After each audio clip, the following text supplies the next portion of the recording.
मुख्यमंत्री देवेंद्र फडणवीस हे राज ठाकरेंच्या निवासस्थानी भेटीला तासाभरापासून दोन्ही नेत्यांमध्ये बंद दाराआड चर्चा, तर महापालिका निवडणुकीच्या अनुषंगाने नवीन समीकरणांची राजकीय वर्तुळात चर्चा।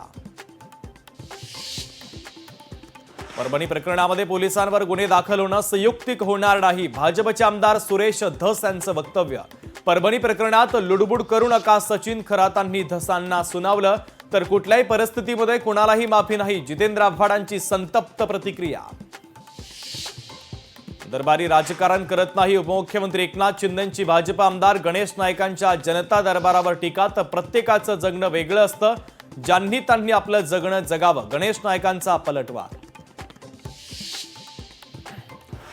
बाबासाहेबांनी लिहिलेल्या संविधानाच्या मूळ प्रतीमध्ये महापुरुषांचे फोटो, राजस्थानचे राज्यपाल हरिभाऊ बागडेंचा मोठा दावा, संविधानातून काढून टाकलेले फोटो पुन्हा छापण्याची केली मागणी।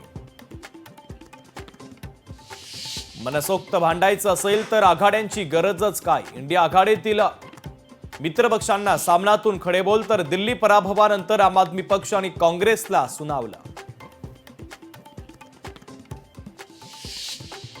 काँग्रेसनं आणलेल्या अविश्वास ठरावामुळे मणिपूरच्या मुख्यमंत्र्यांचा राजीनामा, पंतप्रधानांनी तातडीनं मणिपूरला भेट द्यावी।